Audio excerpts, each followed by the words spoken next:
Good afternoon. In this session, we learn about a Java networking. So, what is networking? What are the technical terms comes under this networking? What are the protocols, different types of protocols involved in the networking? And then what kind of protocols is used for transfer the message or in packets from one device to another devices. So these are all the concepts we are going to learn using this session. So first thing, networking is a concept of connecting two or more devices for sharing the resources. It's called networking. When we are going to implement the networking in Java, we have to use a package java.net. So before we learn about networking concept, what are the technical terms comes under this networking? So first thing we should know about Java Circuit. So circuit programming it provide facility to share data between different devices, or it represent an endpoint between two-way communication. So since it's circuit as a new terms, it represent endpoint between two-way communications. And apart from this, we learn about IP addresses. I think these words are aware about it. IP address, port number, and then MAC address. So IP address is simply a unique number assigned to a node of a networks. Since we need to identify the node on the networks. So when we are going to use protocols, so what kind of we need to send a message from one device to another device. We should know the IP addresses of the devices and port number. So port number it's associated with the IP addresses for communication between two applications. So applications are identified by using the port numbers. Port number. MAC address actually media access control. This address is a unique identifier of network interface controller. And fourth technical terms that is we know about connection oriented and connectionless protocol. So before that you know what is protocol. Protocol is nothing that is a set of rules basically followed for communication. So we are all aware about the TCP protocol, TCP/IP, and UDP protocol, and file transfer protocol, and mail transfer protocols. So different protocols we learn it. So what is connection oriented and connectionless protocol? Connection oriented protocols, we acknowledgement is sent by the receiver. It's reliable, but it is slow. So TCP is a connection oriented protocol. But connectionless protocol acknowledgement is not sent by the receiver. So it's not reliable, but it is fast. It's example Datagram protocol, UDP, that is user datagram protocol. So, and you know about that is an end, circuit is an endpoint between two-way communication. Now we are going to learn about what are the different types of protocol, what kind of protocol we are using this Java networking protocol programming. So we should know that TCP and then transmission control protocol and internet protocol and then user data protocol. So already know that transmission control protocol is a popular communication protocol which is used for communication over a network. How it stands the packet, it divides any message into series of packets that are sent from source to destination and they get reassembled at the destination. So that is a way for transmitting the message from source to destination. Internet protocol that is designed explicitly as addressing protocol. It is mostly used with the TCP and the IP addresses in the packet helps in routing them through different nodes in a network until it reaches the destination system. So in this networking, TCP/IP is most popular protocol connecting the networks. Since it is a connection oriented as well as we are receiving an acknowledgement from the receiver. Next protocol, user datagram protocol. The user datagram protocol can be used to support fast, connectionless, unreliable transport of packets because we are not receiving any acknowledgement from the receiver. Hence, it is unreliable for transmitting packet from the source to destination. And telnet is a set of rules is designed for connecting one system with the other. The connection process is termed as remote logging. Actually, the system which requests for connection is a local system, local computer. But the system can accept the connection is the remote computers. So local through the local system, we request for connection, and then the system which accept the connections is the remote system. So a remote system logging. And so you be aware about the TCP IP is a connection oriented and reliable, but it is slow only. That is mostly we use the TCP IP protocol for transmitting the packet from the source to destination. But why we go for datagram packet and the datagram packet? Because it is used only in the UDP protocols. Here, normally, we use a TCP IP protocol for transmitting packets, but in some situation, many situations, we use complicated transmission TCP algorithms for handling the congested situations that is on crowd networks, and also as well as pessimistic expectations about the packet loss. That leads to inefficient way of transmitting data. So to overcome that issue, we go for datagram. So when we come to the datagram, first before to learn about the datagram socket and packet, we should learn about what is datagram.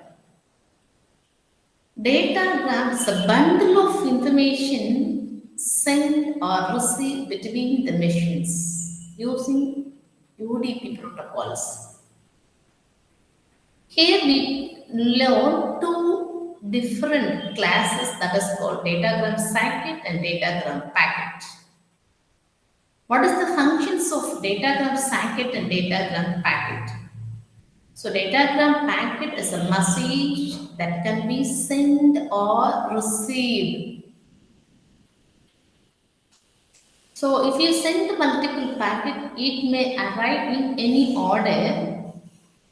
The packet delivery is not guaranteed. So datagram packet class is mainly used for sending and receiving the message or packets. So datagram socket is a class which is containing the mechanism how to send and receive the data or packet between the two devices. Since it represents connectionless protocols for sending and receiving the datagram packets. So it is totally it contains the mechanism for how to send and receive the data between the two devices. It's mainly used for communications. So here the how we are sending the data, that is datagram packet, the message can be sent and received. If it is multiple packet in the sense how what will be the order and how the packet is delivered, that is not guaranteed because it is not receiving any acknowledgement. So these two classes are used for connectionless socket programming. So now we are going to talk about constructor of datagram socket class. Datagram socket is a mechanism for sending and receiving. So it consists of three different constructor. One, the default constructor. So it creates the datagram socket and bind with unavailable port on the local host machine. First one, datagram socket throw, socket exception. Second one, we are going to specify datagram socket. We are representing the port number throws socket exception. It creates a datagram socket and bind with the given port number. Third one, because we need to make a mechanism for establishing the connections between two devices, we need to specify either port number or IP addresses, or else it's trying to find the try to bind with the available port on the local machines. Third constructor containing two parameters, one is called as a port number, another one is called as an IP address. So it create a datagram socket and bind with the specific port number and the host address. So because totally it contains the mechanism for communications, which port number or which IP address. If not, we specify the port number IP address, it automatically find the available port on the local machine in order to make connections to which machines we need to send data, that kind of information, right? Now, after finding the datagram socket, totally it belongs to how to make it communicate the connections with the respective machines, whether we are going to using the port numbers or we are going to using the port number and the IP addresses, or else if not specifying any parameter, it automatically find the available port on the local machines. Now we are going to deal about the constructors of a datagram packet class. So when you are going to consider datagram packet, we are sending and receiving the packets. So we should specify it create datagram. First constructor, it create the datagram packets. So this constructor that is used to receive the packets. Receive the packets, we are representing the packets, that is in terms of byte array and what is the length of the packets. So these two parameters, we are going to using this datagram packet. It represents the constructor that is used to receive the packets, right? And datagram packets, next constructor. This constructor actually it represents byte of packets, that byte array, and what about the length? And then third one representing IP addresses and port number. So it is also create the datagram packet, but this constructor that is used to send the packet. When you are sending the packet, we represent the packet, that is datagram packet, and length of the datagram packet, and to which IP address we are sending, and what about the port number. So these four parameters should be mentioned in the datagram packet constructor. That is one constructor. First constructor that is used to receive the packet, since it necessary only the packets, datagram packet, and it is length, it's enough for receiving the packet. Second one, when they are sending the packets, we represent the datagram packet and it is length and which port number, IP address and port number you need to send those packet. So that kind of information is necessary. So we deal only for sending, how to receive the packet, how to send the packet by using the constructor of the datagram packets. And normally that is the that is two important methods of the datagram packet, that is send method, send datagram packet. That is we are representing the instance of datagram packet. And when I go to receive, in the sense I want to specify receive the datagram instance of datagram packets. So these two methods are non-static methods. So we are invoke this method by using the instance of datagram packets. Now, this is a sample program how we are sending the packets from by using datagram packets, and how we are going to receive the packets from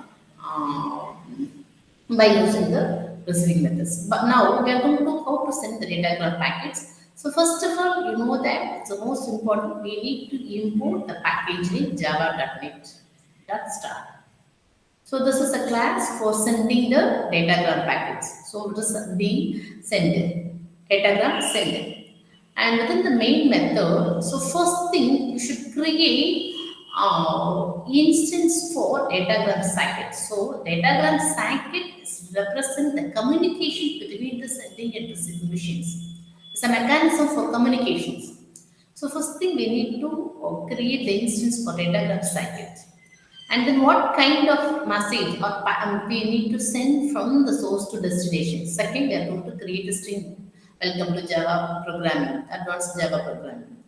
So after that, we are going to specify before to send that message to which machine we need to send it. What about the port number? We should aware about these kind of informations. So first thing, pack message, and second one IP address, and third one port numbers. And then only we are able to send that message to those IP address. So that we are going to specify the IP address, INET address IP is equal to INET address dot get by name. Get by name is a non-static factory method.